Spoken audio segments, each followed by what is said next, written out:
When you think of Great Britain, you think of history. Football, cricket, rugby, sports that shaped entire nations. But basketball? In the birthplace of the Premier League, the NBA barely exists. While countries like France, Spain, and even Japan have turned basketball into a national movement, the UK remains stuck on the sidelines. A country that rules global pop culture, global finance, and global football, but somehow one of the worst basketball nations in the developed world. So what went wrong? Why is the UK, a country with size, money, and influence, so bad at basketball? Let's start with something simple. The UK doesn't lack athletes. Walk through any London park and you'll see kids sprinting, jumping, and diving. Britain produces world-class sprinters, cyclists, and boxers, even UFC champions. Athletically, the raw materials are there. So why don't they play basketball? Because culturally, basketball isn't part of the British identity. Football dominates everything, not just as a sport, but as an ecosystem. Every school has a football field. Every child knows their favorite Premier League team. From Sky Sports to BBC Sport, football is the language of childhood. Basketball, it's an accent, spoken only by a few pockets in London, Birmingham, and Manchester. Historically, the sport never took root. While the NBA was exploding in the 80s and 90s, Michael Jordan becoming a global icon. The UK was still busy with its own cultural revolution, the birth of the Premier League. It sucked every ounce of sporting attention, investment, and media coverage. So when a British kid grew up dreaming of being an athlete, he didn't see himself dunking, he saw himself scoring a goal at Wembley. In other countries, basketball is a symbol of hope. In the UK, it's an afterthought. And that's when the domino effect begins. If you want a country to get good at basketball, you need one thing above all: a strong league. Spain has the ACB, France has Pro A, Australia has the NBL. The UK? Well, they had the BBL. The British Basketball League was born in 1987, right when basketball fever was spreading across the world. For a moment, it felt like the UK might catch the wave. Crowds were decent, a few TV deals were signed, and players came from across Europe and the US to play. But the BBL was built on sand. There was no long-term business model, no strong youth system feeding it, and no government support to sustain it. While football got billion-dollar TV contracts, basketball was fighting for airtime on local channels. Then came the financial collapse, lawsuits, unpaid players, and a reputation for chaos. By 2024, the BBL had officially folded, replaced by the new Super League Basketball. But even that Super League is off to a rocky start. 18 former employees are suing the league for wrongful dismissal. Clubs are dissolving. Fans are disillusioned. Without stability, basketball can't grow. And while London Lions have tried to carry the torch, even their success highlights the imbalance. A single team competing in Europe while the rest of the domestic league struggles to survive.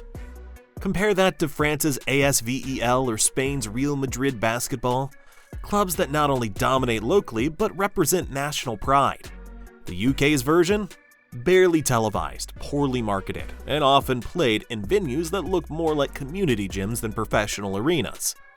This is not a recipe for growth. So while the world was rising, British basketball was disappearing. Money doesn't buy success, but the lack of it guarantees failure. Basketball in the UK has always been underfunded, undersponsored, and undervalued. To put it into perspective, during the 2024 to 2028 funding cycle, British basketball received around £4.5 million from UK sport. That's less than half of what cycling or rowing gets. Let that sink in. A sport played by over 1 million people in the UK gets less money than rowing, a sport most Britons never even try. It's not even that players aren't there, it's that the system doesn't support them. Many junior players have to pay out of pocket just to play in national tournaments. Families fundraise to cover travel costs. Some players train in school gyms with broken rims and no heating. Meanwhile, in the US or Spain, those same players would be in elite academies, with trainers, nutritionists, and sports scientists. The cost of pursuing basketball in the UK is punishing, and that turns it into a class issue. Most working class kids, the very demographic that dominates basketball globally, can't afford it here. So the sport becomes trapped in a small circle of those who can. And without a large competitive pool, the talent level never scales, and to the fact that British universities offer few athletic scholarships, unlike NCAA programs, and you have a pipeline problem. The few talented players who make it often leave the UK altogether. They go to US high schools or European academies, and by the time they succeed, they become someone else's product, not Britain's. Talent is exported, value is lost, the cycle repeats. If you're finding this breakdown eye-opening, make sure you hit subscribe. We dive deep into stories that most channels ignore. Now let's get back to how the system itself broke down. Now let's talk about development, or the lack of it. The UK has no real national basketball academy comparable to France's INSEP or Spain's Juventud model. There's no nationwide scouting system, no consistent coaching curriculum, and no unified strategy from grassroots to pros. Each region does its own thing. Basketball England, Basketball Scotland, Basketball Wales, all separate bodies, often working with different philosophies and budgets. In theory, they merge under the British Basketball Federation. In reality, coordination is messy. Players fall through the cracks, and coaching quality varies wildly. In some regions, you'll find passionate, skilled coaches building local clubs from scratch. In others, basketball is barely surviving. The result? A fragmented landscape where no one truly owns the player pathway. Young athletes who dream of going pro face impossible odds. They can play for a local club, maybe make it to a national camp, and then what? Without consistent competition, facilities, or funding, the majority simply drop off. Even the National Basketball Performance Center in Manchester, a modern facility opened in 2016, can't serve an entire nation. Basketball development in the UK is like planting seeds on concrete. The potential is there, but the soil isn't ready. And when that happens, even the brightest talents fade. It's not a question of talent, it's a question of infrastructure. Sports thrive on stories, heroes, villains, and rivalries, narratives that hook the audience and create culture. In the UK, basketball has almost none of that. There's no national TV deal, no viral highlight shows, no strong media presence celebrating British basketball heroes. Ask the average Brit to name a British basketball player. You'll probably hear silence.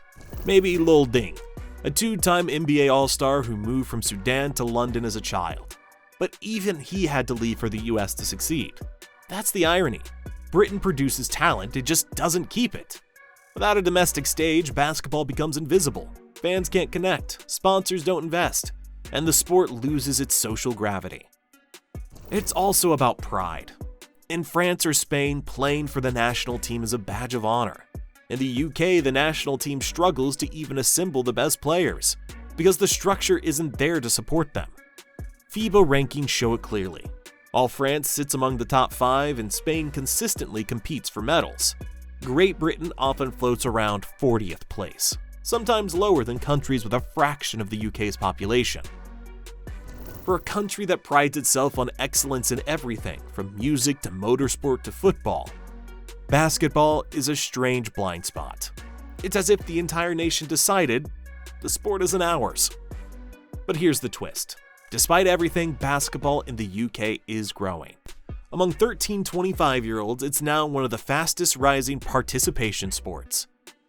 Urban communities, especially in London and Birmingham, have built grassroots scenes full of passion and style. Social media clips, local tournaments, and street ball culture are keeping the game alive when institutions fail to. And for the first time in decades, there's hope. The NBA and the UK government have announced a £10 million investment plan to rebuild basketball facilities, fund community programs, and create a sustainable pathway. London Lions, despite their struggles, are showing that British clubs can compete in Europe with the right backing, and youth programs like Elite Academy Basketball and Hoops Fix Summer Jam are bringing visibility to young talent. The pieces are there. What's missing is long-term commitment. If British basketball wants to rise, it must do 3 things. First, stabilize the league. Make Super League basketball transparent, reliable, and commercially viable. Without a strong professional league, everything else collapses. Second, build a pathway. From grassroots clubs to elite academies to university scholarships and pro contracts. Kids need to see a real future in the sport, not a dead end. And third, tell the story. Invest in media, content, and narratives that make basketball feel British. showcase players, coaches, and local rivalries. Because once a nation feels ownership of a sport, everything changes. Basketball will never replace football in the UK, but it doesn't have to.